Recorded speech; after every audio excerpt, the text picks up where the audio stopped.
Merci d'être avec nous sur les antennes de la télévision nationale. Au sommaire de ce journal, un vaste programme de modernisation des établissements scolaires en Guinée avec le projet de construction de 100 établissements modernes dans tout le pays. Un autre acquis du CNRD pour davantage qualifier le système éducatif guinéen. Ouverture à Conakry de la 3e conférence internationale du jeune avocat. Plusieurs pays prennent part à ce rendez-vous de Conakry. Par cette rencontre, ces jeunes avocats améliorent la pratique de la profession à l'ère du numérique. À travers le ministère de l'Industrie et des PME, le lépi de Guinée et l'ananas baronne de Frigiagbé sont désormais reconnus comme indication géographique enregistrée à l'Organisation africaine de la propriété intellectuelle, une prouesse qui sert désormais de lutte à la contrefaçon. C'est tout pour le sommaire.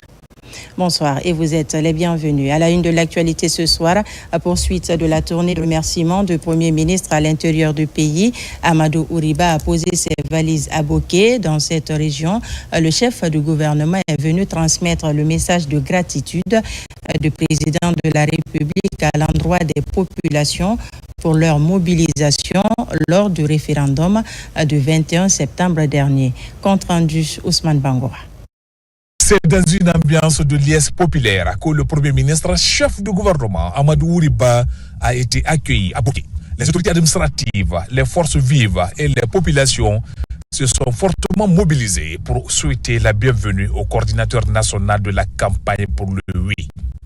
Cette étape marque la poursuite de la tournée de remerciements entamée après l'adoption de la nouvelle constitution. Après ce accueil chaleureux, le chef du gouvernement s'est rendu chez le patriarche et les sages de Kakandé, entouré d'une importante délégation gouvernementale. Il a transmis le message de reconnaissance du président de la République, le général Mamadi Doumbouya, aux autorités coutumières de Boké. Un moment d'échange empreint de respect et de symbole. Le Premier ministre a ensuite échangé avec les citoyens réunis à la Maison des Jeunes. Vos récentes tournées dans la région administrative de Boké dans le cadre de la sensibilisation, dans toutes les préfectures, ont été perçues et très bien perçues par nos paisibles populations. C'est pourquoi, et comme vous le savez déjà, pour la première fois en Guinée, un processus d'adoption de la Constitution s'est déroulé sans moindre incident, sans moindre heure, dans l'unité, dans la cohésion sociale. Devant les représentants venus des 15 localités de Boké, le message est resté le même, celui de la reconnaissance du gouvernement envers les populations pour leur forte adhésion au processus constitutionnel. Le président de la République a instruit le Premier ministre, le chef du gouvernement, à l'issue du résultat particulièrement éclatant du référendum du 21 septembre 2025, de faire le tour de toutes les régions du pays pour remercier les populations guinéennes pour leur engagement pour cette campagne référendaire. Mais qu'est-ce qui a le plus motivé le président de la République pour instruire le Premier ministre de faire le tour et de remercier les populations? C'est qu'enfin, nous avons réussi à concrétiser un vœu et un souhait qui a été pendant très longtemps absent. Démontrer que nous sommes capables d'engager des œuvres titanesques et de le faire dans la paix, dans la cohésion, dans la fraternité. Cette campagne référendaire, contrairement à d'autres consultations par le passé, s'est déroulée dans une parfaite cohésion sur l'ensemble du territoire national et aucune effusion de sang, aucune personne impactés négativement par cette campagne référendaire. Nous avons réussi à nous montrer nous-mêmes que nous sommes capables du meilleur quand nous le voulons. Merci beaucoup pour cela. à travers le oui massif, vous avez mis autour du cou de tous les gouvernements d'aujourd'hui, de demain et d'après-demain une lourde responsabilité. Parce que vous avez montré que vous êtes conscient de vos droits constitutionnels, que ce soit l'éducation, que ce soit la santé, que ce soit tous les autres aspects qui interpellent la vie du citoyen Petit Mamadou dans son coin. D'où la nécessité aujourd'hui, au niveau de tous ceux qui ont parcelle d'autorité, de savoir qu'ils sont vus, qu'ils sont scrutés et qu'ils sont observés par une population qui a conscience de ses droits. Améliorons notre gouvernance, améliorons notre efficience, améliorons notre empathie vis-à-vis des plus humbles, vis-à-vis de nos compatriotes. C'est le mandat que le oui massif indique et donne à tous ceux qui ont une parcelle d'autorité dans ce pays d'aujourd'hui. C'est dans une ambiance de convivialité et d'échange franc avec les citoyens réunis à la Maison des Jeunes que le Premier ministre a bouclé cette étape de sa tournée, marquée par l'unité et l'engagement de la population en faveur de la nouvelle constitution. Je vous l'annonçais dans les titres, c'est un vaste programme de modernisation des établissements scolaires en Guinée avec le projet de construction de 100 établissements modernes dans tout le pays. La préfecture de Farana étant bénéficiaire a obtenu 4 écoles, dont 2 lycées et 2 collèges modernes. La pose de la première pierre a été présidée par le président du CNT, Dr Dansa Kourouma. N'est-ce pas, Ibrahima Oulem Fofana?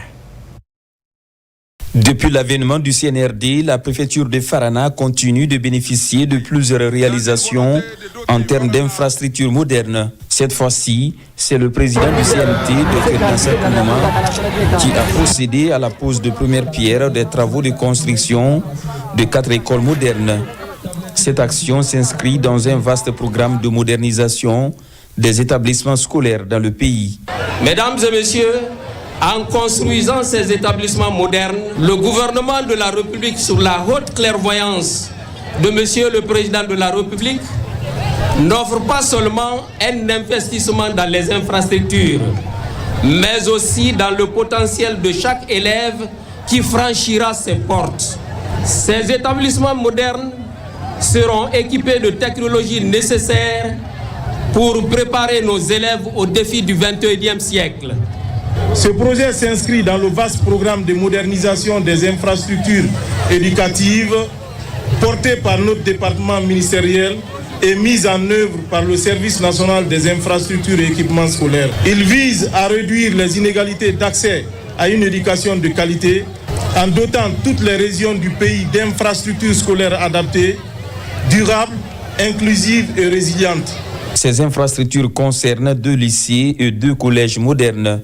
Ces édifices publics sont financés par le budget national de développement. L'entreprise en charge des travaux, SB Global, rassure tout de même la garantie des travaux et surtout le respect du délai d'exécution de 18 mois. Un bloc administratif composé de la cantine, de la salle informatique, de l'infirmerie, des bureaux des membres de l'administration, des salles de sciences et des machines. 3 blocs pédagogiques composés chacun de 12 salles de classe, soit 36 salles de classe. Une bibliothèque, 2 logements, 2 blocs de toilettes, 2 cuisines sanitaires, un château d'eau et des équipements mobiliers. Aujourd'hui, nous procédons au démarrage de la construction d'un complexe scolaire moderne, connecté et futuriste dans la préfecture de Farana. Nous remercions le président de la République pour sa vision. Nous remercions Dieu qui nous a permis de vivre ces instants. Et nous remercions le ministre de l'Éducation nationale, Jean-Paul Sédi, pour que ces réalisations soient possibles. Je remercie aussi l'entrepreneur qui a pris le courage de préfinancer le démarrage de ces travaux. Au terme de cette cérémonie, des prières et bénédictions sont dites pour la paix et la quiétude sociale dans le pays. Par ailleurs, incinération ce matin à Koya de plusieurs quantités de drogue saisies par les services de sécurité, une action qui traduit la vision du gouvernement à lutter contre la drogue et autres substances nuisibles. La cérémonie d'incinération a réuni plusieurs ministres de la République. Alpha Isiagaba, Suleiman Kondé, reportage. 5 ministres de la République pour une cause noble à Kouria dans la préfecture de Koya. Incinérer toutes les drogues et substances saisies sur l'ensemble du territoire national. Un événement qui démontre la volonté du CNRD à assainir ce secteur nocif pour la couche juvénile. L'incinération que nous procédons aujourd'hui dans la commune rurale de Kouria, précisément dans le district de Tabli, n'est pas seulement la destruction physique de substances dangereuses. Elle représente aujourd'hui aussi notre engagement collectif à protéger notre jeunesse. Sur place, plusieurs kilogrammes de cocaïne, de chanvre indien, ainsi que d'autres substances nuisibles sont incinérés. Cet acte, hautement symbolique, consacre le triomphe de la légalité sur le crime, de la transparence sur la suspicion et de la justice sur l'impunité. Il marque la volonté ferme du gouvernement guinéen de protéger la nation contre le poison social que constitue la drogue. Nous avons, à titre indicatif, saisi à ce jour, en vue d'être détruit, plus de 5 tonnes de cannabis, plus de 3 tonnes de kilogrammes de cocaïne, plus de 371 kilogrammes de cat et plus de 16 grammes de couche et enfin 194 grammes d'amphétamine. Ces chiffres ne sont pas anodins. Derrière eux, c'est plusieurs opérations menées nuit et jour, des heures de travail acharné et des sacrifices réels. Chaque année, ce sont plusieurs quantités de drogue qui sont saisies par les services de sécurité. Les opérations d'incinération sont pilotées par le ministère de la Sécurité et de la Protection civile. Et pendant ce temps, la diplomatie guinéenne amorce un tournant vers la modernisation. C'est dans cette optique que le ministère des Affaires étrangères renforce les capacités des participants venant de tous les secteurs diplomatiques au centre CEFOPED avec l'appui du PRODEC.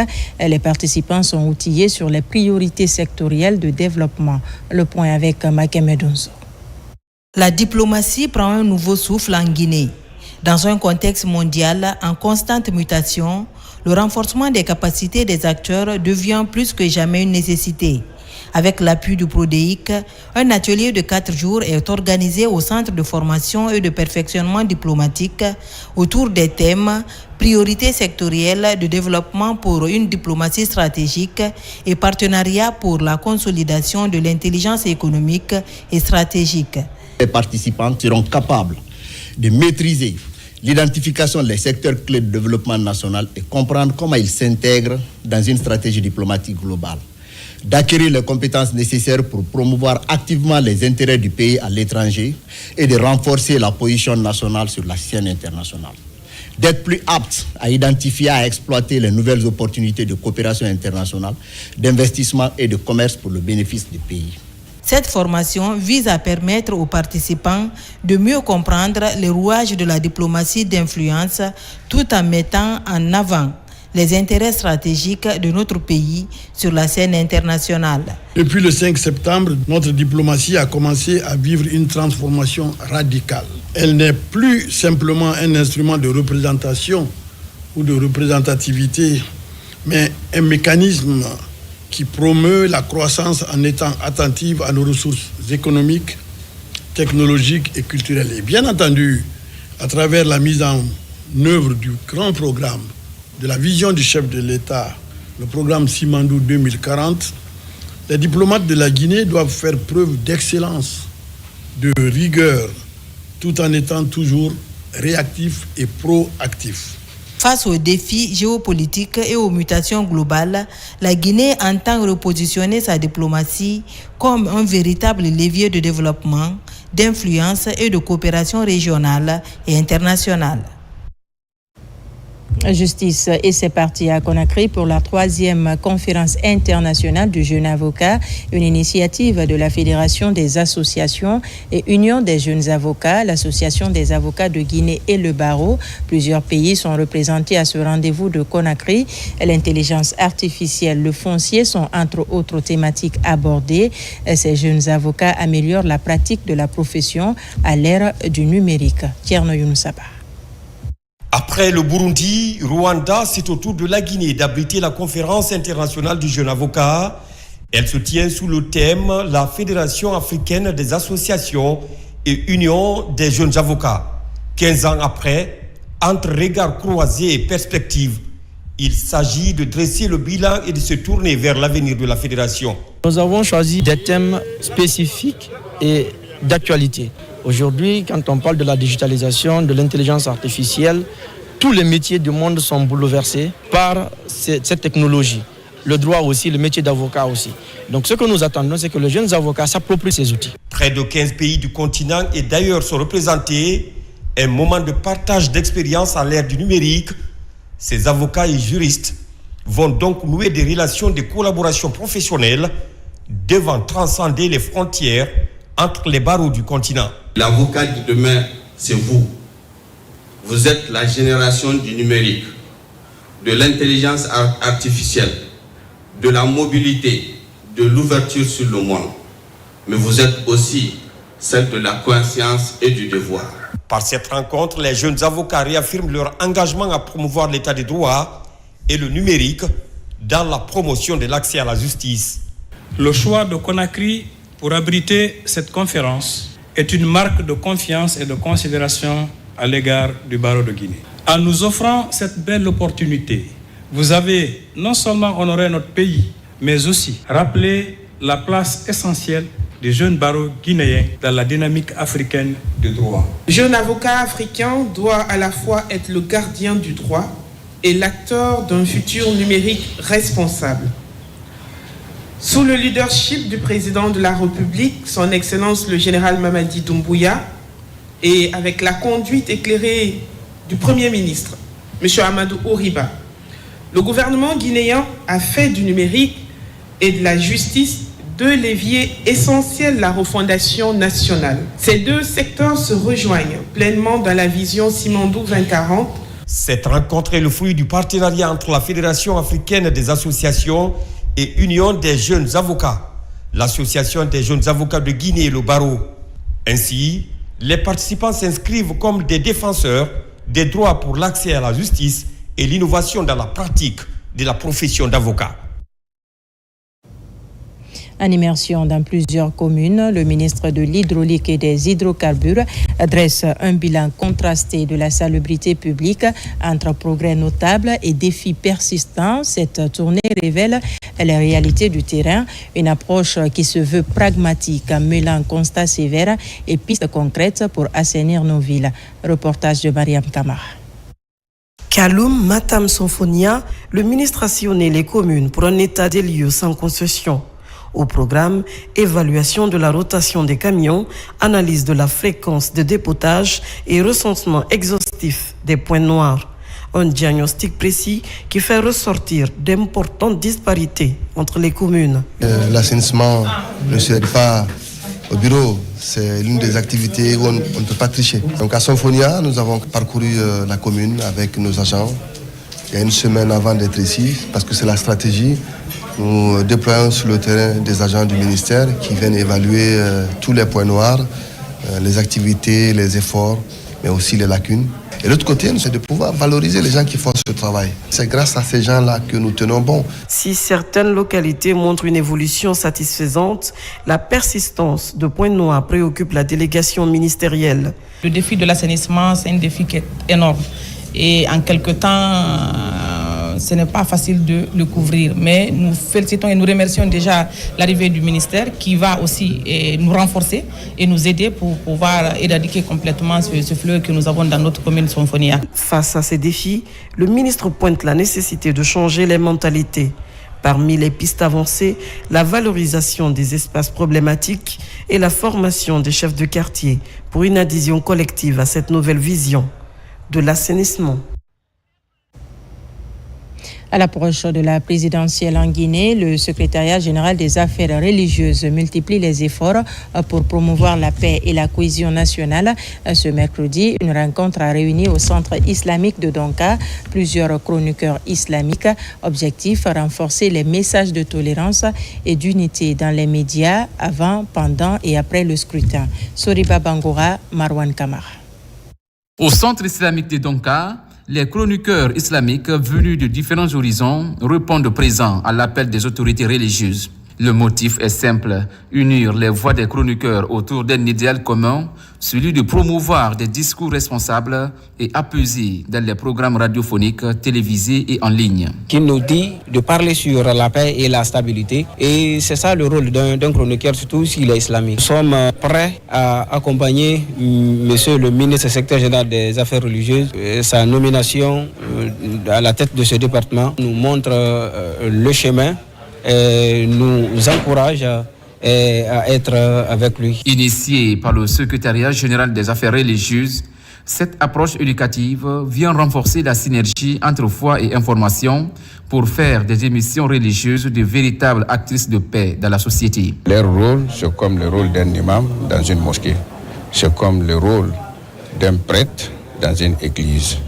Donc ils doivent jouer le même rôle parce que les radios sont très écoutées, les télévisions sont très écoutées. Donc il faut que les communications soient basées sur la paix, sur l'amour des prochains et sur le respect strict des règlements qui seront établis et les principes par l'organe chargé de l'élection. Ils peuvent orienter le peuple de Guinée à respecter cela et à préserver la paix pendant l'élection et après l'élection. Cette démarche s'inscrit dans une série d'activités enclenchées par le secrétariat général des affaires religieuses pour garantir un climat apaisé dans le pays avant, pendant et après l'élection présidentielle prévue le 28 décembre prochain.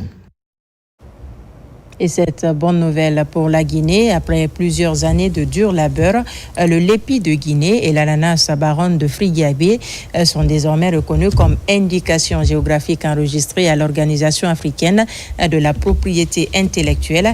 Le directeur général de cette institution en séjour à Conakry a remis ce mercredi aux autorités guinéennes les certificats d'enregistrement de ces produits. Abdul Karim Kamara. Le 10 juillet 2025, le lépi de Guinée et l'ananas baronne de Frigiagbé ont été officiellement inscrits dans le registre spécial de l'Organisation africaine de la propriété intellectuelle. 3 mois après, ces produits rejoignent le panthéon matériel et immatériel de la Guinée. Ici, le directeur général de l'OAPI remet à la ministre de l'Industrie les certificats en indication géographique protégée du lépi et de la baronne. Dr Diaka Sidibé remet à son tour ces certificats aux acteurs des deux produits. Guidé par la vision de son Excellence, Monsieur le Président de la République, chef de l'État, général Mamadi Doumbouya, la Guinée a fait le choix de bâtir des chaînes de valeur industrielles cohérentes, capables de transformer ses richesses en prospérité durable. Cette dynamique s'inscrit dans le cadre du programme de développement socio-économique durable et responsable Simandou 2040, qui fait de la protection des actifs immatériels, de l'industrialisation inclusive et du Made in Guinée des leviers majeurs de notre souveraineté. Désormais, le lépi de Guinée et la baronne de Frigiagbé sont des appellations protégées par la loi, car leur reconnaissance comme indication géographique enregistrée à l'OAPI revêt une dimension juridique et une autre institutionnelle et culturelle. Désormais, le lépi bénéficie d'une protection juridique renforcée. Sous cette impulsion, la Guinée affirme sa volonté de reconstruire son économie par la culture, de bâtir son rayonnement international sur ses propres créations et de faire de l'artisanat une force de dignité nationale et de prospérité partagée. Avec le café Ziama de Massanta en 2013, le Lépi et la Baronne en 2025, la Guinée compte désormais 3 produits labellisés et conforte ainsi avec d'autres pays de l'espace OAPI la dynamique de la protection et de la valorisation des produits locaux à forte valeur ajoutée. Parvenir à la labellisation d'un produit par un système d'indication géographique implique beaucoup de sacrifices. Les producteurs de la Baronne et du Lépi ont consenti à faire ces sacrifices en s'engageant dans cette démarche de qualité liée à l'origine en dépit des contraintes. Ils ont cru en la valeur ajoutée de cette démarche, que la valeur ajoutée apportera à leurs produits respectifs. À l'heure où notre pays trace sa voie vers une croissance plus inclusive et plus durable, la propriété intellectuelle à travers l'indication géographique devient un des piliers incontournables de cette ambition nationale. Au nom du chef de l'État, le président de la République, du Premier ministre chef du gouvernement, je réaffirme notre soutien total à la politique de promotion des produits du terroir par le biais des droits de propriété intellectuelle.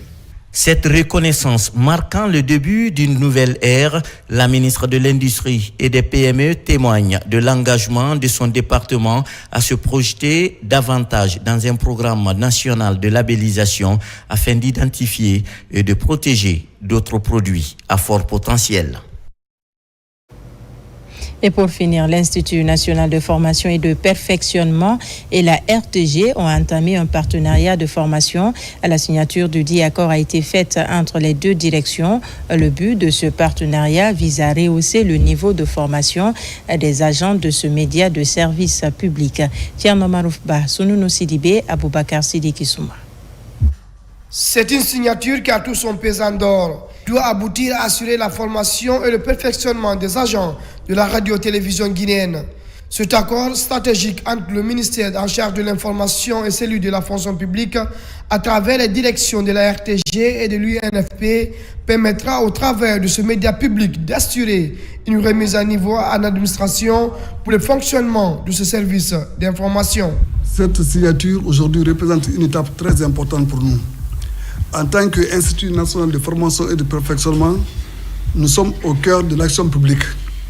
Donc, conclure ce mémorandum avec la RTG représente pour nous une étape décisive dans la dynamique du renforcement des capacités des ressources humaines de l'État engagées par son Excellence le général Mamadi Doumbouya. En ce qui nous concerne, avec l'appui de M. le ministre du Travail et de la fonction publique, nous mettrons tout en œuvre pour respecter le contenu de ce partenariat. Ce partenariat traduit l'engagement des deux départements à faire de la question des ressources humaines une priorité pour l'accomplissement de la mission que se fixe la RTG. Cet acte que nous posons aujourd'hui s'inscrit pleinement dans la vision du président de la République, le général Mamadi Doumbouya. Il ne cesse de rappeler l'importance de la formation et du perfectionnement des cadres guinéens pour bâtir une administration publique compétente, performante et tournée vers les résultats. À la RTG, nous croyons profondément que le renforcement des capacités humaines est la clé de notre transformation et de notre rayonnement. Avant cette signature de partenariat si important en faveur des agents de la RTG, un comité de suivi a été constitué. Il va s'occuper de l'identification de modules de formation des travailleurs de ce média de service public. Voilà qui m'a fait à ce journal. Merci de nous avoir reçus chez vous. L'actualité se poursuit sur notre site le www.rtgguinée.info. Je vous dis à très vite pour d'autres informations de la Guinée, notre paradis, terre de richesse et d'innovation.